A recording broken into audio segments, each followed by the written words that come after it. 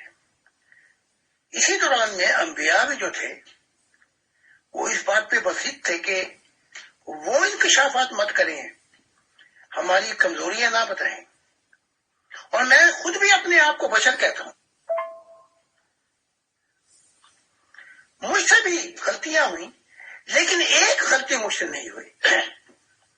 جو کچھ میں نے سنا تھا، جو کچھ میں نے دیکھا تھا مشاہدہ الہی، اور جو سفر ہوا خدا کے ساتھ تجربات کا، اس میں نے کوئی کمپرومائز نہیں کیا، کوئی تعاون نہیں کیا، ویسے کا ویسا بتایا میں نے. تو پھر انبیاء جو تھے وہ بھی مخالف ہو گئے. تو اس جد و جہد میں ایک ساری زندگی گزر گئی اور میں بڈھا ہو گیا. تو خدا نے جب میں سجدہ کرنے کیا تو وہ میرا خالق ہے، میں کون ہوں؟ لیکن میں تو وہی بتاؤں گا نا جو انعامات مجھ پہ ہوئے. جب آپ پہ انعام ہوگا خدا کا، تو اگر آپ چھپائیں گے تو گناہ کریں گے خدا کا. عیسیٰ کو پیار میں بیٹا کہا تو وہ کیسے چھپا سکتا ہے؟ تو جب میں سجدہ کرنے کے لیے گیا تو خدا نے میری محبت کو سجدہ کیا.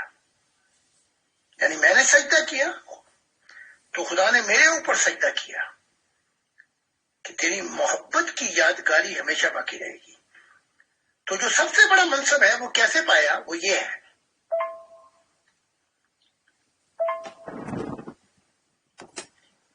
وہ یہ ہے کہ تمام کتابوں میں ہے کہ خدا کی دنیا آئے گی، قیامت آئے گی، اندھیرے دور ہو جائیں گے. قیامتیں تو 6 ہیں، لیکن یہاں پہ بیان کرنے کی کوئی وقت نہیں ہے. لیکن یہ قیامت جو ہے وہ یہ ہے کہ برائی کی دنیا ختم ہو جائے گی اور نیکی کا سورج طلوع ہوگا. تو یہ جو دنیا ہے اس کے لیے جو مجھے چنا گیا اس میں نے کوئی کمپرومائز نہیں کیا.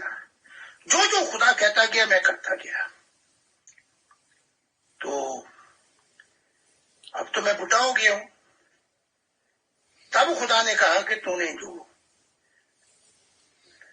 نیا آسمان نئی زمین کے وارث محبت کرنے والے ہوں گے. اے آدم تو نیا آدم ہے، تیری ذریت سے وہ خاندان، وہ قوم، وہ سوسائٹی جو خدا سے محبت کرنے والی ہوگی، وہ قوم جو خدا کی ہوگی، وہ دنیا جو خدا کی محبت کرنے والی ہوگی، ون فیملی ورلڈ. اب یہ تجھ سے شروع ہوگا. اب آپ اس کو منصب کہہ لیں، لیکن میں منصب نہیں کہتا، میں کہتا ہوں یہ خدا کی ایک ایسی محبت ہے جو سمندروں سے گہری ہے، شہد سے میٹھی، آسمانوں سے بلند. اس کی کوئی تعریف ہی نہیں ہو سکتی.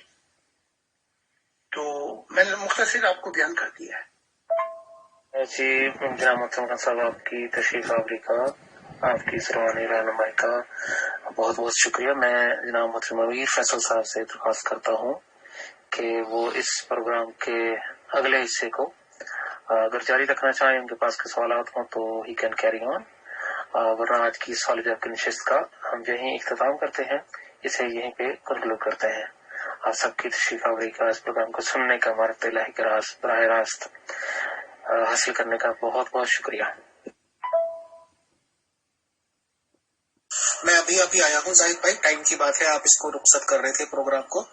تو شکریہ، جزاک اللہ محترم زاہد خان صاحب کا، آثر بھائی کا جنہوں نے پروگرام آرگنائز کیا، ارینج کیا، اور سبھی گروپ ممبرس کا کہ انہوں نے اس پروگرام میں حصہ لیا اور سنا. اور تھینکس، جزاک اللہ محترم زاہد خان صاحب، آثر صاحب and all dear group members of your discussion group. Thank you, all of you, and God bless you, and I wish you have a nice day, and we'll see us next time.